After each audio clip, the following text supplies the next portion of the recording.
आपका क्या ओवरव्यू रहेगा मार्केट के ऊपर?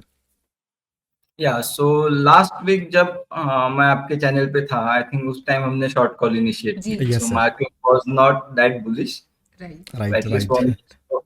आई थिंक 23,700 लेवल्स थे when we had initiated short calls. Exactly. So STBT भी किया था और पोजिशनल ट्रेड भी हमने इनिशिएट किया था, which worked very nicely and in our sir आपने फेवर। यहाँ पे एक स्टेटमेंट भी दिया या था कि next 3-4 trading session market negative रह सकता है, and yes this holds to be true.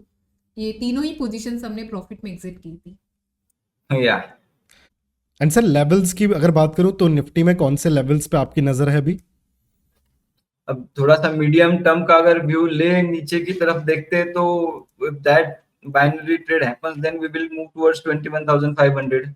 Okay. 21 या 500 अगर जी। वो नॉन इवेंट अगर हो जाता है and we get some base building here, then probably we will move towards 24,300 400 levels on the upside. Okay perfect. Sir अभी आपने थोड़ी देर पहले एक मेजर इवेंट की बात करी जो कल होने वाला है। So mister Trump will be announcing जो टैरिफ चार्जेस यहाँ पे इंक्रीज कर रहे हैं। अगर आप थोड़ा डेटा चेक करोगे तो इंडिया का ओवरऑल जो एक्सपोर्ट बास्केट है that stands around $800 billion. Right. तो वैसे आई थिंक $450 बिलियन के करीब जो मर्चेंडाइज ट्रेड होता है, और from this $450 billion I think close to 80-85 billion goes to United States. Right. उसमें भी अभी ये 80-85 बिलियन में कुछ सेक्टर्स है, जैसे फार्मास्यूटिकल हो गया या ऑटो कंपोनेंट्स हो गया, देन जेम्स एंड ज्वेलरी, एपरल्स, जी। ये सेक्टर्स में थोड़ा सा हम यहाँ पर अगर आप देखोगे तो टैरिफ डिफरेंशियल एग्जिस्ट करता है और वहां पर थोड़े ट्विक्स आ सकते हैं। Currently our bilateral trade is around 190-200 billion dollars. So अगर वो वहां तक अगर हमें जाना है तो वी नीड, मतलब दोनों कंट्रीज के बीच में कोऑपरेशन पॉजिटिवली होना पड़ेगा। सो Right. एक स्टैंड अलोन इवेंट के लिए ज्यादा निगेटिव होने की जरूरत नहीं है यहाँ पर। ओके ठीक है। एंड सर अगर इसी से मैं स्टॉक्स को रिलेट करने की बात करूं, so is there any specific stock जो फिलहाल के लिए आपके रडार पे है? जैसे मैंने कहा कि public sector banks are better position, so I think public sector banks में हम लोग ट्रेड ले सकते हैं अभी यहाँ पर। Okay. Okay so which will be the stock sir जो आप यहाँ पे चूज करना चाहोगे? पब्लिक सेक्टर में I think we can go with Punjab National Bank. Okay PNB के साथ जा रहे हैं। ठीक है। Yes. सो मैंने पीएनबी का चार्ट ओपन कर लिया। आई कैन सी थोड़ा सा पॉजिटिव मूवमेंट आज के दिन पे देखने को मिल रहा है, करीबन 0.37% का। So sir what will be your view on PNB? Okay, so we can buy call options in PNB. Okay So call हमें ऑप्शन। रिस्क कम रखनी है, so we will not go for futures, so we will Okay. go for call options. Right. And sir which will be the strike price?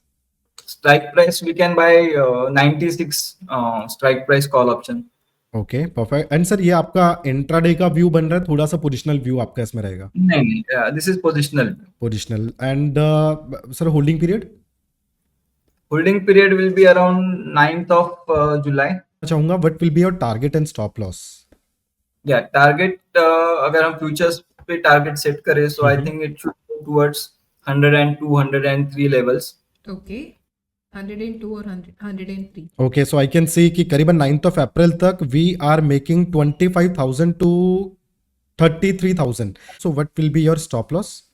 या so futures पे हम लोग stop loss रखेंगे 94.25 का।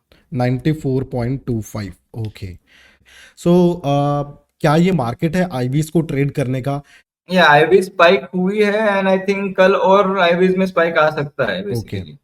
Sir आपकी तरफ से disclosure, any disclosure? Yeah, disclosure. Okay, so today we spoke about Punjab National Bank and we have initiated a trade on that. Yes. तो इसमें हमारी पर्सनल और फैमिली की लॉन्ग पोजीशन है, delivery based positions. Okay. Yeah, and whatever trades we have discussed, please do your own risk analysis as well before executing any trades here. Okay perfect. So sir thank you so much. And हम यहाँ पे hope करेंगे कि आप फिर से इसी तरीके से हमें ज्वाइन करें। With a very short time frame आपने पूरे global market and Indian market को कवर किया, एज वेल एज एक ट्रेड भी हमें यहाँ पे प्रोवाइड किया है इस अनसर्टेन मार्केट में। So thank you so much for that. And हम होप करेंगे कि आप फिर से हमें इसी तरीके से ज्वाइन कीजिए। Thank you sir. Thank you so much sir.